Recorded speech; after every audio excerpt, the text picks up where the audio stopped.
بسم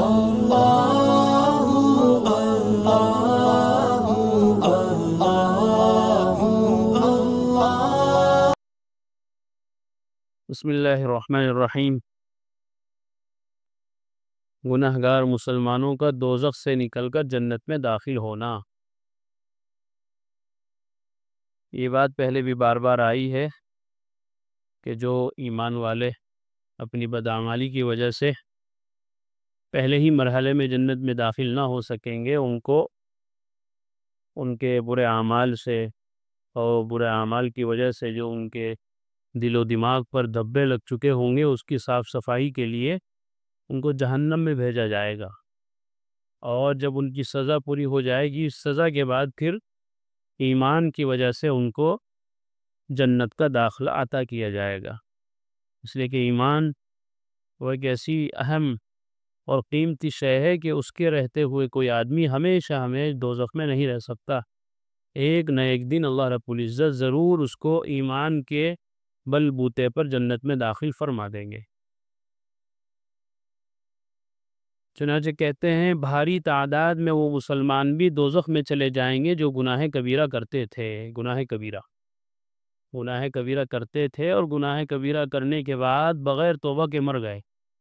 اگر توبہ کر لی پھر تو معاملہ ہی صاف ہو گیا، الا من تاب وآمن وعمل عملا صالحا، مگر وہ لوگ جنہوں نے توبہ کر لی گناہ کبیرہ سے، اور توبہ کرنے کے بعد پھر دوبارہ اس گناہ کی طرف مڑ کر نہیں دیکھا، بلکہ پوری اطاعت کے ساتھ، پوری فرما برداری کے ساتھ وہ نیک اعمال میں لگے رہے، فاولئک یتوب اللہ علیہم وکان اللہ غفورا رحیما، تو ایسے لوگ ہیں کہ اللہ رب العزت ان پر اپنی نظر رحمت فرماتے ہیں، اور اللہ تعالیٰ تو ہیں ہی بڑے غفور الرحیم۔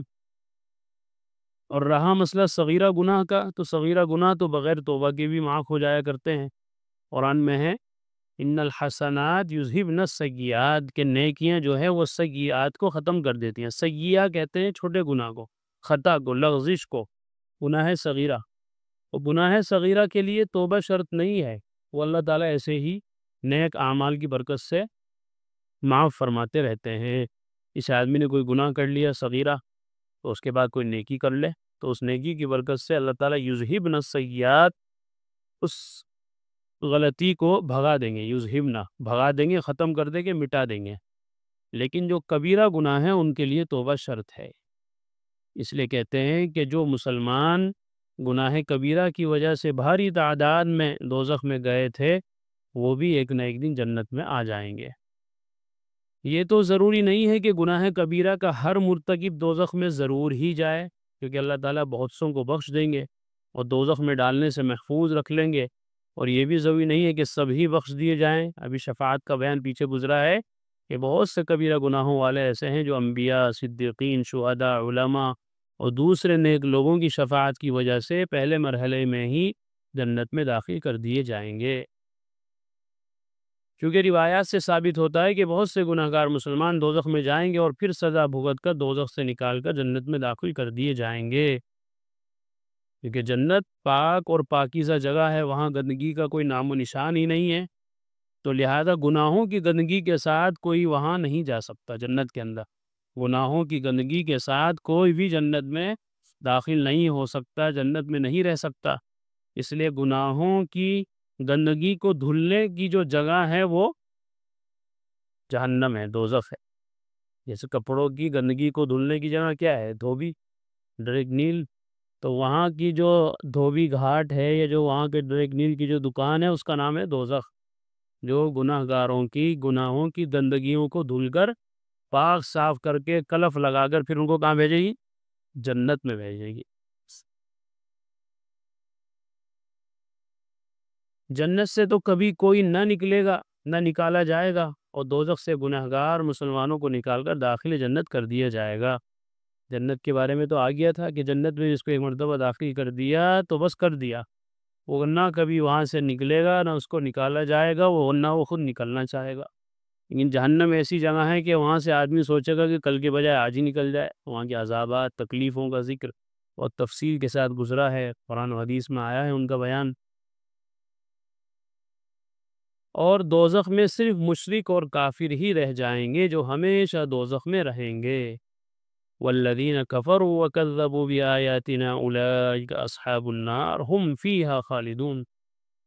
وہ لوگ جنہوں نے کفر کیا اور ہماری آیتوں کو جھٹلایا، حقیقت میں وہی پکے دوزخی ہیں اور وہ اس میں ہمیشہ رہیں گے۔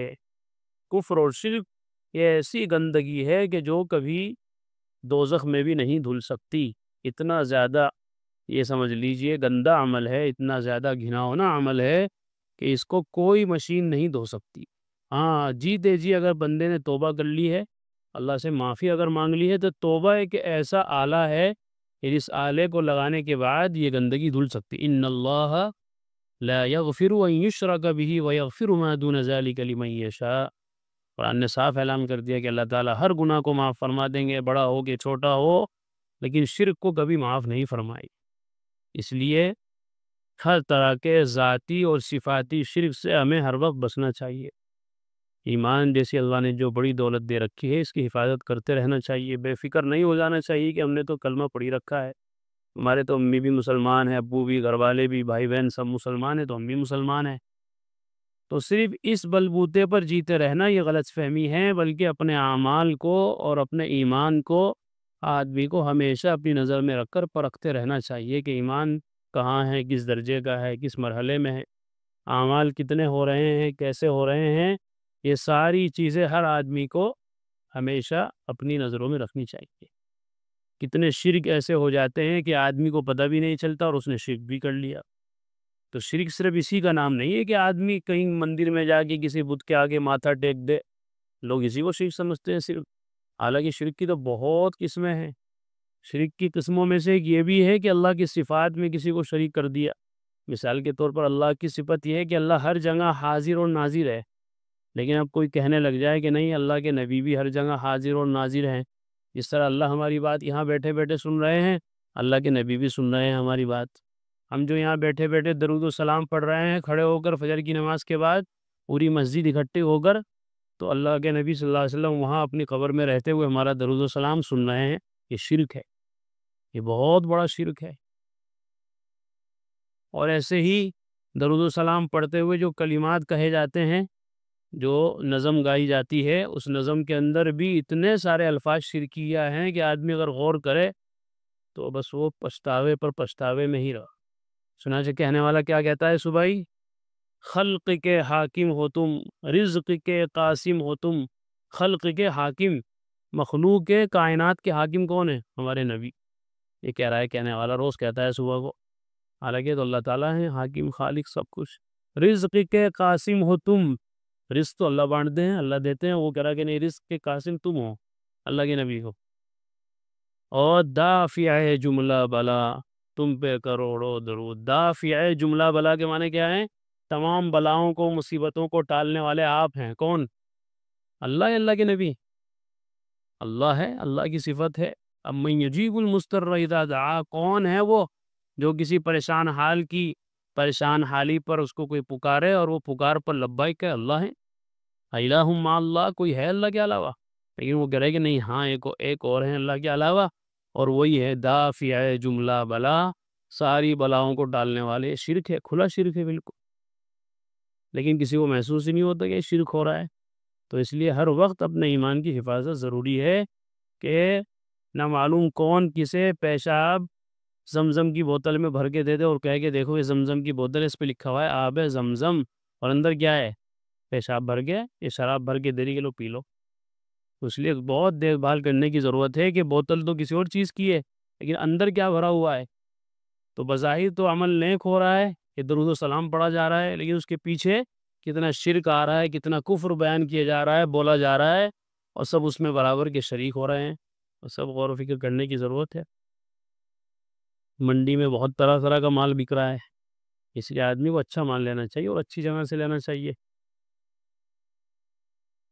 بخاری اور مسلم میں حضرت ابو ہریرہ رضی اللہ عنہ سے مروی ہے کہ رسول اللہ صلی اللہ علیہ وسلم نے ارشاد فرمایا کہ دوزخ کی پشت پر پل صراط رکھ دی جائے گی، اور رسولوں میں سے اپنی امت کو لے کر سب سے پہلے میں اس کے اوپر سے گزروں گا۔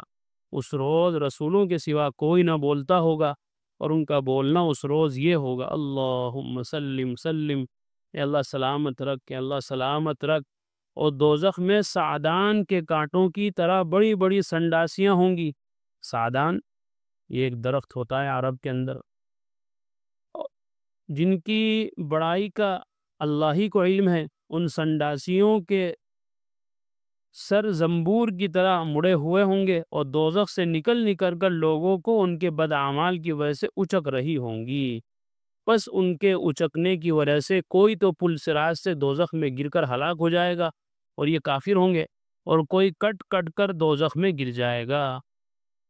یہ ایسا ہے جیسے کوئی پل بنا دیا جائے بہت بڑا، اور نیچے سے کوئی ایسے لوہے کی زنجیریں نکال دی جائیں یا کوئی ایسے ہتھیار نکال دیے جائیں، تلواریں نکال دی جائیں، ان کو اوپر نیچے کرتا رہے کوئی، تو آدمی چلنے والا کیسے چلے گا؟